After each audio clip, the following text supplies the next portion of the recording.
নমস্কার, কেমন আছেন সবাই? আমি অর্চিতা চলে এসেছি আপনাদের কাছে ভেতো বাঙালির আরেকটি নতুন ভিডিও নিয়ে। অনেক দিন ভিডিও আপলোড করা হয় না, কারণটা হলো আমি কোথাও গিয়েছিলাম, তাই এডিট করার মতন সময় সুযোগটা পাইনি।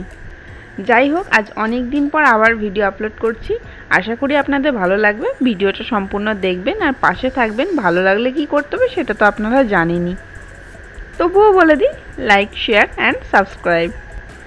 আজকে ভিডিওটা তাহলে শুরু করি। সকালটা তো বেশ সুন্দর ছিল, আস্তে আস্তে যত বেলা যাচ্ছে গরমটা তত বাড়ছে। এখন বাজছে সকাল 9টা। সকালবেলা স্নান টান করে নতুন জামা প্যান্ট পরে রেডি হয়ে গেছি। আমরা আজকে কোথাও যাচ্ছি। কোথায় যাচ্ছি? একটু শপিং করতে যাচ্ছি, তাই একটু হালকা করে সাজুগুজু করে নিয়েছি। অনেক দিন পর বাইরে বেরোচ্ছি তো, তাই এর আনন্দটাই অনেকটা আলাদা। আমি তো রেডি, দাঁড়ান ওপরে গিয়ে দেখি আর কে কে রেডি আছে। ও, এখানে বাপিও রেডি আছে, এখানে বসে আছে। দেখুন, এক মনে এক কোণে চুপ করে বসে আছে, একদম ভালো শান্তশিষ্ট ছেলের মতন। আর যাই হোক, বাদবাকিরাও রেডি। সবাইকে সঙ্গে নিয়ে বেরিয়ে পড়লাম। কিছুক্ষণের মধ্যেই টোটো পেয়ে গেছি রাস্তায় বেরিয়েই। সেখান থেকে টোটো ধরে নিলাম। একদিকে বাপি আর মম বসেছে, আর একদিকে আমি আর আমার কর্তা বসে আছি। গরমটা এতটাই তীব্র যে হাওয়াটা দিচ্ছে, সে হাওয়াটা পর্যন্ত একদম গরম হাওয়া আসছে। বৃষ্টি তো হব হব করছে, কিন্তু বৃষ্টির এখন নামও নিশান নাই। আমরা প্রায় স্টেশন চলেই এসেছি, আর কিছুক্ষণের রাস্তা। হ্যাঁ, এই সকালবেলা মানে এই 9:30টার সময়তেও গরমটা বেশ ভালোই আছে। তবে চারপাশটা দেখুন, মাঠগুলো আলু উঠে যাওয়ার পর একদম খাঁ করছে এখন। আকাশে জল নেই, চাষিরা যে কি করবে কে জানে। তারপর রাস্তার ধারে যে দুপাশে অনেক গাছপালা লাগানো ছিল, সেগুলোও তো আস্তে আস্তে উধাও হতে শুরু করেছে। কেন করেছে সে তো কম বেশি আপনারা সকলেই জানেন। এই রাস্তায় দুপাশে যদি গাছ থাকতো বড় বড়, মানুষজন অনেকটা যাওয়া আসা করার পথে ক্লান্তি দূর করতে কিছুটা গাছের ছায়ায় দাঁড়িয়ে একটু জিরিয়ে নিত। কিন্তু তার কি আর পরিস্থিতি আছে?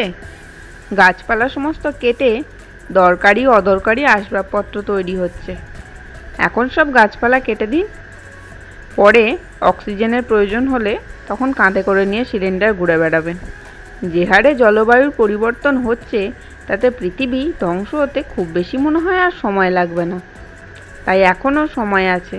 সময় থাকতে সময়টাকে কাজে লাগান।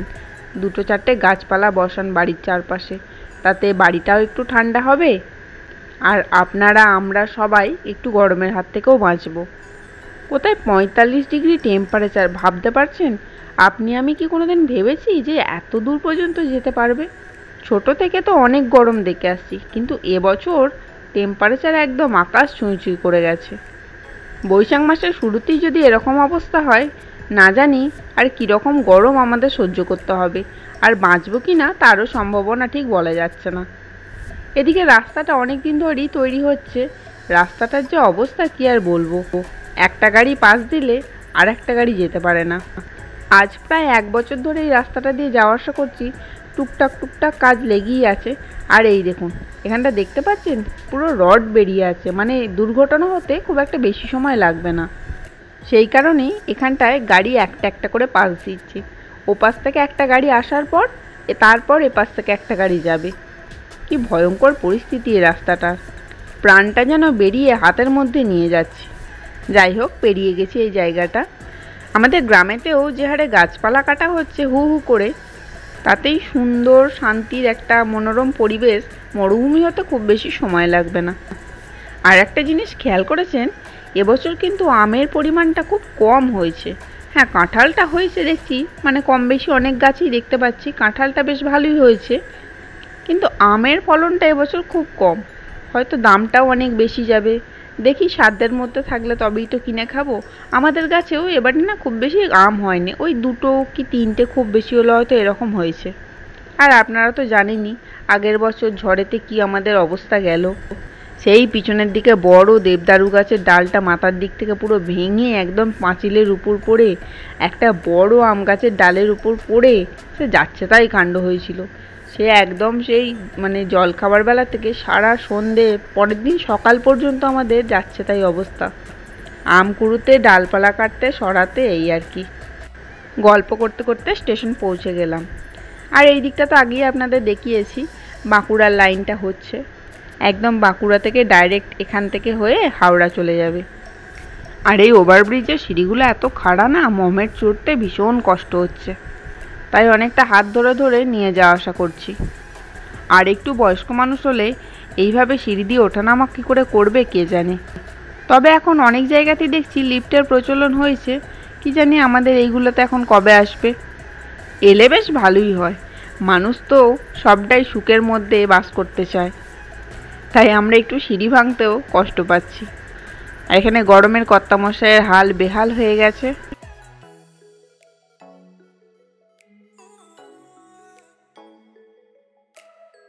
কিছুক্ষণ অপেক্ষা করার পরেই ট্রেন চলে এলো। যথারীতি আমরা এখন উঠে এখানে বসে আছি, বসে বসে দুজনে মিলে গল্প করছি। আমরা দুজনে এই দিকটা সিট পেয়েছি, আর বাপি আর মামা ওই পিছন দিকটা করে সিট পেয়েছে। তো যে যেখানে সিট পেয়েছে সে সেখানে বসে পড়েছি। মোটামুটি এরকম একটু ভিড় আছে, মানে খুব বেশি বলবো না, ওই হালকা রকমই আছে। এই এত গরমে কে আর কাজ ছাড়া বাইরে যে বেরোবে বলুন দেখি।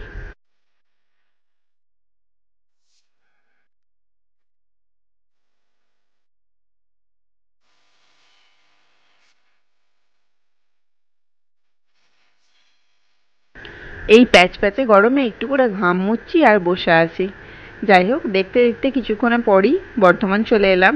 বর্ধমানে এসে ওখান থেকে নেমে অটো ধরে আমরা আর একটা শপিং মলে গিয়েছিলাম। এর নামটা কি, নামটা বলছি বেরিয়ে। তবে এখানে আমরা সেরকম কিছু কেনাকাটি করিনি, মানে যতটা বিজ্ঞাপন শুনে এসেছিলাম ততটা খাস কিছু দেখতে পেলাম না। এই মলটা এবারে নতুন খুলেছে, তবে খুব একটা খারাপ রেখেছে বলবো না, মোটামুটির উপরে, মানে আমার খুব একটা পছন্দ আসে না এই আর কি। আর বাপি আর মম একটু ঘুরে ঘুরে এদিকগুলো দেখছে, আমি আর কর্তা একটু ঘুরে ঘুরে দেখছি। দেখা যাক যদি কিছু নিই। কালেকশনগুলো মোটামুটি দেখি। এখান থেকে আর বেশিক্ষণ দেরি করব না, এখান থেকে বেরিয়ে পড়বো, বেরিয়ে পড়ে অন্য একটা জায়গায় যাব।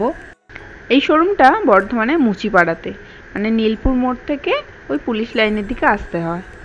তবে এখানে 100 টাকা থেকে 150 টাকার মধ্যে অনেক গেঞ্জিই পাবেন, কিন্তু সত্যি কথা বলতে যারা একটু রোগা আছেন তাদের ক্ষেত্রে এটা বেশ ভালোই হয়, মানে তারা ইজিলি এগুলো পেয়ে যাবেন। কিন্তু যারা একটু হেলদি আছেন, মানে এক্সেলের উপর পড়েন বা এক্সেল পড়েন, তাদের ক্ষেত্রে এই প্রাইসে নেওয়াটা আশা করি হবে না। একবার ওপর দিক থেকেও ঘুরে এলাম, মানে ওই মেয়েদের সেকশনটা থেকে। না, অনেক ঘোরাঘুরি করলাম ঠিকই, কিন্তু ওখান থেকেও কিছু পেলাম না। আর জানেনই তো আমরা মেয়েরা একটু খুঁতেই হই জিনিসপত্র কেনাকাটির ব্যাপারে। সামনের দিকটাতেই, মানে দ্বিতীয় তলাতে সামনের দিকটাতেই আছে বাচ্চাদের জিনিসপত্র আছে, একদিকে মেয়েদের আছে, একদিকে ছেলেদের আছে। আর কিছুটা একটু এগিয়ে গিয়ে মানে আমাদের মেয়েদের যেগুলো আছে বড়দের সেগুলো আছে, এবং ওপর তলাতেও আছে, 3 তলাতেও আছে শুধুমাত্র মেয়েদের। তাই 2 তলা থেকে এবার 3 তলার দিকে যাচ্ছি। 3 তলাতে গিয়েও আমার সেরকম কিছু কাজ হলো না। কর্তা একটু আগে এগিয়ে যাচ্ছে আর আমি পিছনে যাচ্ছি, আর মম আর বাপি নিচেতে আছে, ওরা এখন ওই নিচেতেই জিনিসপত্র দেখছে। আমি আগে গিয়ে ওপরটা দেখে এলাম কিছু সেরকম পাই কি না, তারপর আর কি ওদের ঘরে ডেকে নিয়ে যাবো, নাহলে 3 তলা অবধি আবার হেঁটে হেঁটে আসতে হবে। এখানে সেই সময় লিফট আর কি কাজ করছিল না। মোটামুটি কালেকশন বুঝলেন, খুব একটা আমার যে হাইফাই লেগেছে সেরকম কিছু নয়। এখানে মিডিয়াম সাইজের আছে বাই 1 গেট 1, আর দামটাও যে ভীষণ হাই তা নয়, 400 টাকার মধ্যেই, মানে একটা 200 আর কি এরকম। তো মোটামুটির উপরে। টি শার্টগুলো বেশ ভালোই ছিল, খারাপ নয়। না, এখানে আমার আর পছন্দ হলো না বুঝলেন। এদিকে যে জেগিংসগুলো আছে সেগুলোও দেখলাম, তবে ব্যাগগুলো আমার কিন্তু মারাত্মক পছন্দ হয়েছিল, মানে ব্যাগের দিকে আমার ঝোঁকটা বরাবরই একটু বেশি বলতে পারেন। কত রকমের যে আমি সাইড ব্যাগ নিয়ে রেখেছি তার কোনো ঠিক নেই। তবে এই রিসেন্ট 2-1টা ব্যাগ ফেলে দিতেও হলো, মানে একটু নষ্ট হয়ে গিয়েছিল, তাও আঁকড়ে আঁকড়ে রেখে দিয়েছিলাম। কিছু না হোক একদিন ব্যবহার করবো এই ভেবে, কিন্তু কোথায় আর যাই বলুন। এদিকে কুর্তিগুলো মোটামুটি ভালোই। যাই হোক, ওভারঅল খারাপ নয়, ভালোই। তবে আমি এখান থেকে আর কিছু নিলাম না। এবার আপনারা হয়তো অনেকেই ভাবছেন যে পয়লা বৈশাখ মিটে গেছে, সমস্ত কিছু হয়ে গেছে, এখন কেন শপিং করতে গেছেন। আসলে আমি একটু বলে রাখি, এটা আমার না পয়লা বৈশাখের কিছুদিন আগের ভিডিও, তাহলে এতদিন কেন পোস্ট করিনি সে আর কি বলবো। যাই হোক, বলে আর লজ্জা দিচ্ছি না। এটা ওই সিটি বাজার মেট্রোটা, বললাম তো মুচিপাড়াতে করেছে বর্ধমানের। তাই যদি কেউ আসেন, মানে বর্ধমান স্টেশনে নামেন, বাস ধরে নিতে পারেন পুলিশ লাইনের যেটা আলিশা আসছে, এখানে আসতে গেলে কিন্তু আলিশার বাসই ধরতে হবে বর্ধমান স্টেশন থেকে। আর কিছু কিছু লোক মানে যারা শক্তিগড় বা গাংপুর থেকে আসেন তারাও ওই আলিশা এদিকের বাস ধরলেই পেয়ে যাবেন। এরপর আমরা আর একটা শপিং মলে যাচ্ছি, মানে ওখানে কিছু আমাদের কারুরই খাস পছন্দ হলো না, তাই আমরা সময় নষ্ট না করে আবারও বেরিয়ে পড়েছি। এখন কোথায় যাচ্ছি দাঁড়ান দাঁড়ান বলছি। ভীষণ রকমের গরম লাগছে আর খালি খালি জল তেষ্টা পাচ্ছে। এই গরমে আর কিছু হোক আর না হোক কারুর হাতে যদি ঠান্ডা জলের বোতল দেখেন রাস্তায় বেরিয়ে, তখন যে কি ইচ্ছা করে যে দু ঢোক খাই সে আর কি বলবো। যদি আমার ব্যাগেও আসে 2 বোতল ঠান্ডা জল, যাই সামনে যে শপিং মলটা আসছে ওখানে নামবো, নেমে তারপর সবাই মিলে জল খেয়ে নিয়ে আবার ব্যাগপত্র তো জমা দিতে হবে, ওখানটায় রেখে দিয়ে তারপর ভেতরে যাব। তবে এই গরমেতে একটা জিনিস আমি কিন্তু খেয়াল করছি, আগে যেমন গাড়ি ঘোড়া মানে রাস্তায় দৌড়াতে হতো, এখন কিন্তু গরমের চাপে মনে হচ্ছে একটু কম, মানে খুব প্রয়োজন না পড়লে খুব একটা মানুষ বেরোতে চাইছেন না। গল্প করতে করতে যেখানটায় যাব সেখানটা প্রায় চলেই এসেছি। এটা হচ্ছে বড় নীলপুর মোড়ে, মানে আমরা ওই মুচিপাড়া থেকে এখন আসছি বড় নীলপুর মোড়।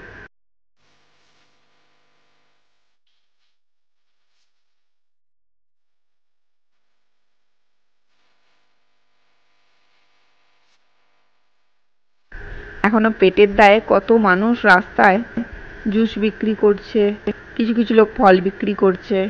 সত্যিই তাই, পেটের দায় বড় দায়। যাই হোক আমরা এসছি এখন এবার ভি-মার্টে। চলুন বাইরে আর বেশিক্ষণ অপেক্ষা করব না, টোটো থেকে নামলাম, নেমে একদম সরাসরি আমরা চলে গেছি ভি-মার্টের ভেতরে। এখান থেকে আমরা বাপির আর আমার কর্তার জন্য দুটো করে টি শার্ট নিয়েছি। টি শার্টগুলো বেশ ভালোই ছিল। আর আমার একটা জেগিংস নিয়েছি, একটা কুর্তিও নিয়েছি।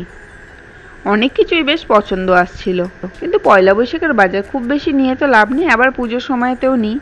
এখানে 150 টাকার গেঞ্জিগুলো কিন্তু বেশ ভালো ছিল। চলুন বেশি বকবক আর করছি না, আমার সঙ্গে আপনারাও এই ভি-মার্টের ভেতরের দিকে বাজারটা একটু ঘুরে দেখে নিন।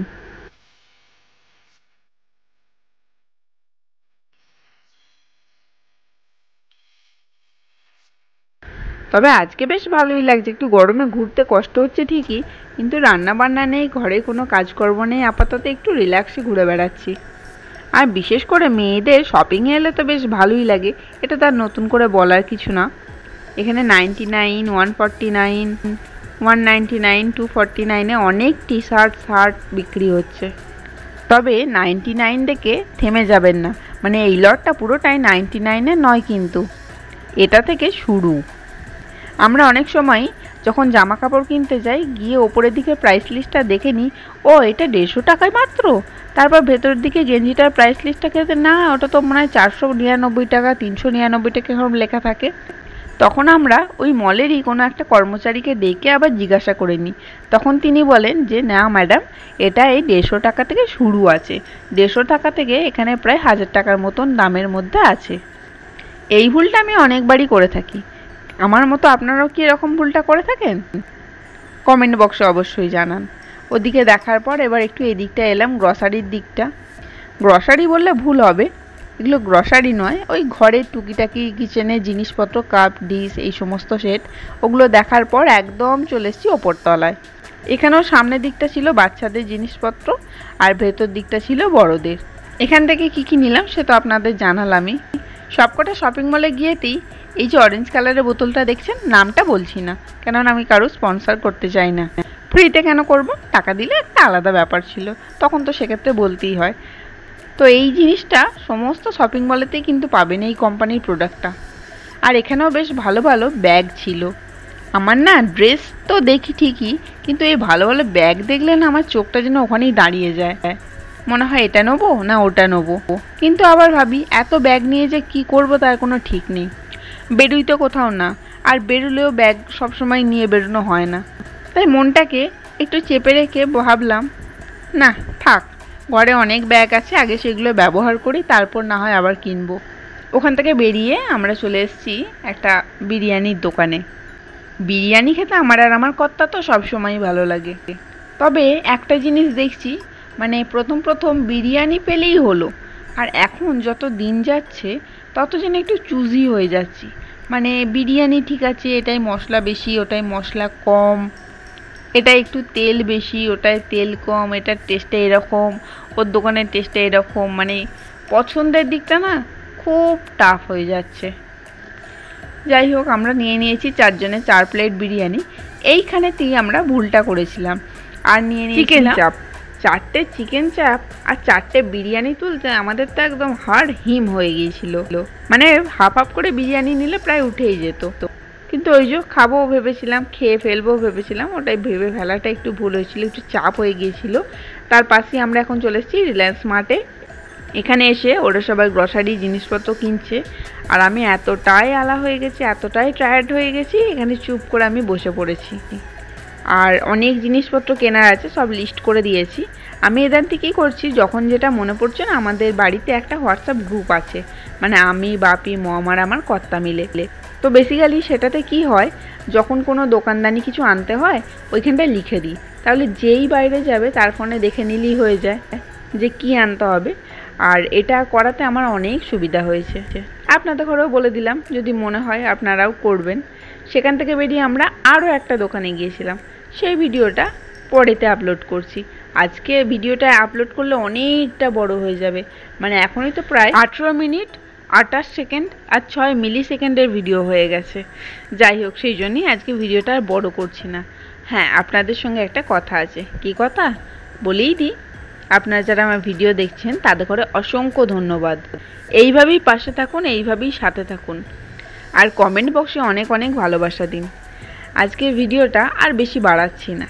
সবাই ভালো থাকবেন, সুস্থ থাকবেন, সাবধানে থাকবেন। পয়লা বৈশাখ কেমন কাটলো, আর নতুন বছর মানে আমাদের বাঙালিদের নতুন বছর পরে থেকে কেমন যাচ্ছে সেটা অবশ্যই কমেন্ট বক্সে জানাবেন। আমরা তো এবারে এত কেনাকাটি করেছি। প্রথমে ভেবেছিলাম কিছু নেবো না, তারপরে আস্তে আস্তে যে দোকানেই যাচ্ছি সে দোকানেই কিছু না কিছু পছন্দ হচ্ছে। সেই ভিডিওটা পরের বার আপলোড করছি। আর আপনারা যারা আমার ভিডিও দেখছেন সবাই ভালো থাকবেন, সুস্থ থাকবেন, সাবধানে থাকবেন, আর এইভাবেই ভালোবাসা দিতে থাকবেন। ভিডিও ভালো লাগলে লাইক, কমেন্ট, শেয়ার। আর যারা এখনও আমার চ্যানেলটি সাবস্ক্রাইব করেননি, দয়া করে একটু সাবস্ক্রাইব করে দিয়ে পাশে থাকুন। এইভাবেই ভালোবাসা দিতে থাকুন। আমার 774 সাবস্ক্রাইবারকে অনেক অনেক ধন্যবাদ এত ভালোবাসা দেওয়ার জন্য, এত পাশে থাকার জন্য। আজ তবে আসি, দেখা হচ্ছে খুব শিগগিরই অন্য একটা ভিডিও।